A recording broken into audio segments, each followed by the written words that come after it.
नमस्कार, आप देख रहे हैं सच हरियाणा, हमेशा सच के साथ। आज भाजपा ने किया आपातकाल काला अध्याय कार्यक्रम का आयोजन। पंचायत भवन में आपातकाल के दौरान यातनाएं सहने वाले नागरिकों को किया सम्मानित। पूर्व मंत्री मनीष ग्रोवर ने कहा, आज संविधान की बात करने वाली कांग्रेस ने सरेआम उड़ाई थी संविधान की धज्जियां। भिवानी महेंद्रगढ़ सांसद चौधरी धर्मवीर सिंह ने कहा कि भारत के इतिहास में 25 जून को गिना जाता है लोकतंत्र की हत्या के तौर पर। 25 जून 1975 को तत्कालीन प्रधानमंत्री इंदिरा गांधी ने देश में आपातकाल की घोषणा की थी। उस दौरान विपक्ष के नेताओं एवं नागरिकों को जेलों में भर दिया गया था। इसी के विरोध में हर वर्ष 25 जून को देश भर में भारतीय जनता पार्टी द्वारा काला दिवस मनाया जाता है। इसी कड़ी में बुधवार को स्थानीय पंचायत भवन में आपातकाल काला अध्याय कार्यक्रम का आयोजन किया गया। इस कार्यक्रम के उपरांत पंचायत भवन में प्रधानमंत्री नरेंद्र मोदी के अभियान एक पेड़ मां के नाम के तहत पौधा भी रोपित किया गया। कोकलूज हुआ करते थे, उनकी यातनाएं ऐसी थी। जब वो जेल से आए तो उनकी जब आज राष्ट्रीय स्वयंसेवक के अंदर में हमारे भारतीय जनता पार्टी आज 2 सीट से 303 तक पहुंचने का काम किया। केवल राष्ट्रभक्त इसे ओतप्रोत होकर के संगठन को मजबूत करते। अन्य संगठन हमने कई 36 संगठन चलाते हैं। अन्य कोई भारतीय विकास परिषद है, कोई विद्यार्थी परिषद है, कोई अधिकता बहुत हमारे संगठन है। आज नीचे से व्यक्तित्व आदरणीय प्रधानमंत्री जी आपका सारी दुनिया के अंदर रोशन किया, देश को सक्षम बना, भारत बना, विकसित देश की गिनती में आज आपका देश का प्रधानमंत्री जिसकी माका के ध्यान होता तो 1 घंटे 50 मिनट आपके रेल का उद्घाटन करता है। ऐसा व्यक्ति 1 मिनट खराब नहीं होने देता। केवल 4-5 घंटे सोने का समय मिलता है तो एक दिन में 3 यात्रा देशों की करी है, 2 देशों की यात्रा करे। ऐसा व्यक्ति जो पूरे दिन और रात देश की चिंता करता है, ऐसे व्यक्तित्व के धनी हमारा जो विदेश में जाते हैं तो बीच में खड़ा होकर के स्वागत करते हैं। वरना भारत माता की जय, भारत माता की जय, भारत माता की जय। 25 जून 1975, 24 जून रात को 12 बजे बाद लोकतंत्र का गला घोटा उस समय के जिन लोगों को जेल, और आज भी वो कुछ जीवित हैं, कुछ छोड़कर चले गए।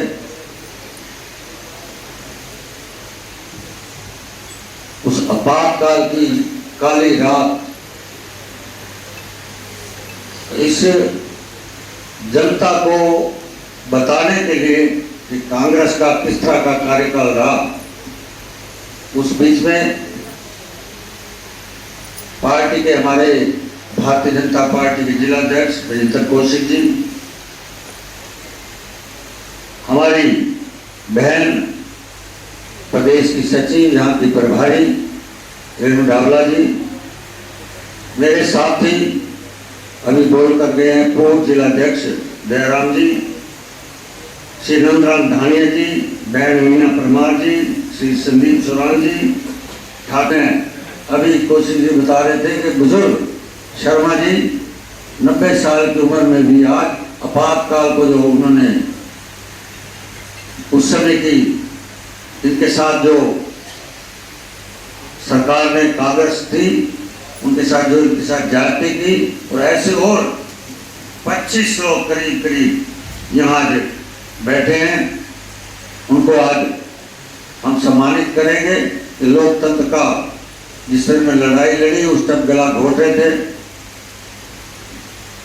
मित्रों, अभी आपने वीडियो भी दिखाई होगी, जिला अध्यक्ष दिखाई, और वीडियो में पूरा किस तरह लोकतंत्र का गला तोड़।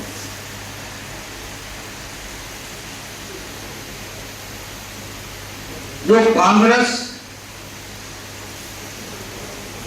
जब इसका विभाजन के बाद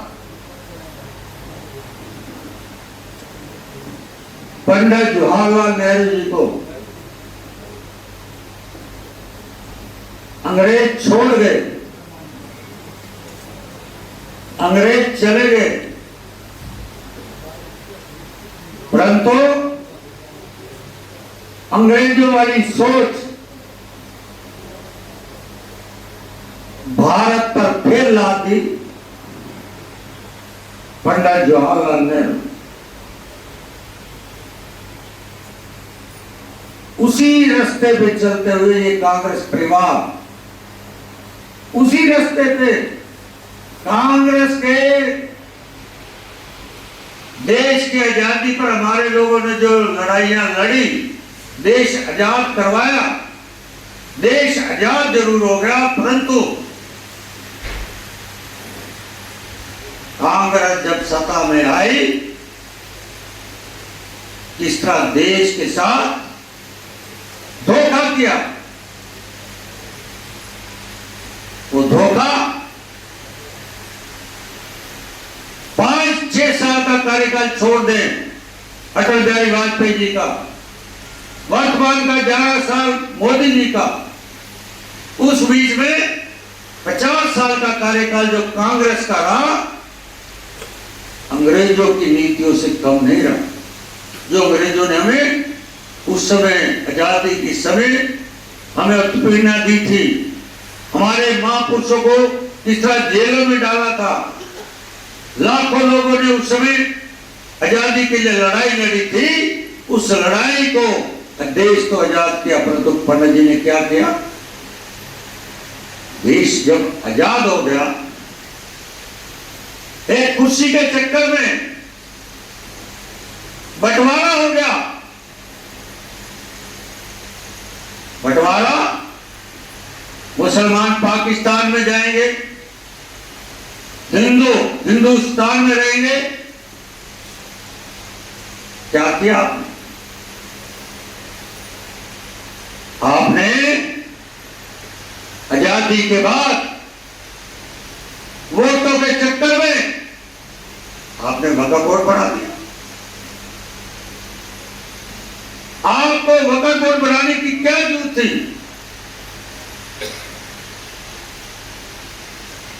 ये सोच कांग्रेस की क्या थी? देश को बांटना, जाति पार्टी में बांटना, धर्म में बांटना। जब पंजाब के बॉर्डर के बाद जम्मू के अंदर एंट्री करते हैं, तब उनको गिरफ्तार कर लेते हैं। गिरफ्तार करके अगर जम्मू की किसी जेल में बिठा सकते थे, नहीं, श्रीनगर ले जाकर उनको सलाखों में डाला तो उनकी मृत्यु हुई। इसलिए कहना चाहता हूं, पंडित जवाहरलाल नेहरू जिस विचारधारा से थे, कांग्रेस आज भी उसी विचारधारा में चल रही है। रावण 5 अगस्त 2019 देश के गृह मंत्री जी ने पार्लियामेंट के अंदर 370 धारा 35 से खत्म की कि ये कांग्रेस की नीति बता रहा। 6 अगस्त 2019 राज्यसभा के अंदर जहां कांग्रेस के लोग, मुफ्ती के लोग, अब्दुल्ला के लोग उस 370 धारा 35 के पढ़ने, जो उसकी राज्यसभा में बिल रख रहा पार कर चेयरमैन के ऊपर डालते हैं।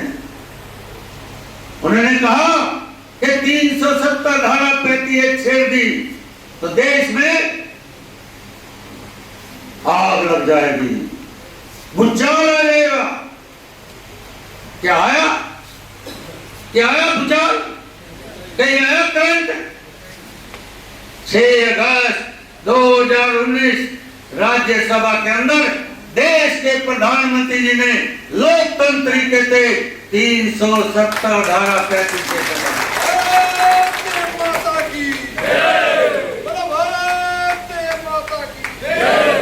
लाखों हमारे कश्मीरी हिंदू पंडित जवाहरलाल नेहरू की गलती से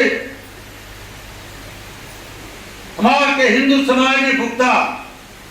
खाली कश्मीर ने नहीं भुगता, पंजाब ने भुगता, हरियाणा ने भुगता, राजस्थान ने भुगता, गुजरात के अक्षरधाम ने भुगता, बॉम्बे के 26 ताज होटल ने भुगता, सुप्रीम कोर्ट के अंदर सारे देश के अंदर बम ब्लास्ट होते थे 2014 से पहले।